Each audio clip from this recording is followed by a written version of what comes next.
এখন আপনারা যে মামুনকে দেখতে পাচ্ছেন, আমি খুব গর্ব নিয়ে বলতে পারি যে এই মামুনকে আমি ক্রিয়েট করেছি। মামুনের সোশ্যাল মিডিয়াতে তার ফেস ভ্যালু একটা ছিল, কিন্তু সেটা এই স্টেজে ছিল না। সেটা যেই স্টেজে ছিল সেটা সবাই জানে। রাস্তাঘাটে মার খাইতো,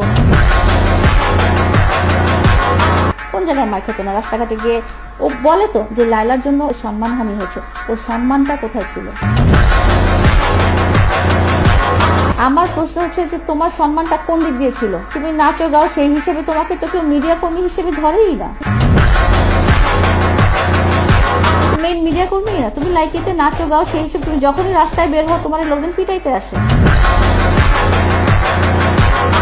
তোমার দেখতে আসে যে তোমার এই অদ্ভুত চুলের কালার, অদ্ভুত ছিঁড়া প্যান্ট, অদ্ভুত স্টাইলিং এর এইসব মানুষের কোন চিড়িয়াখানায় চিড়িয়া দেখতে আসে, সেভাবেও তোমাকে দেখতে আসে।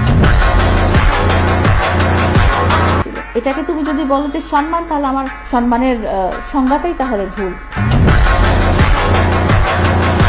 সম্মান চলে যেতে হলে আগে তো সম্মান থাকতে হবে। তোমাকে সামনাসামনি মামুন ভাই একটা সেলফি, ওই বানরের সাথে যে একটা সেলফি তুলে মানুষজন চিড়িয়াখানায় তুলেন না আপনারা, ওইটাও কিন্তু তুলে, তাহলে কি বানরের একটা সম্মান হয়ে গেল?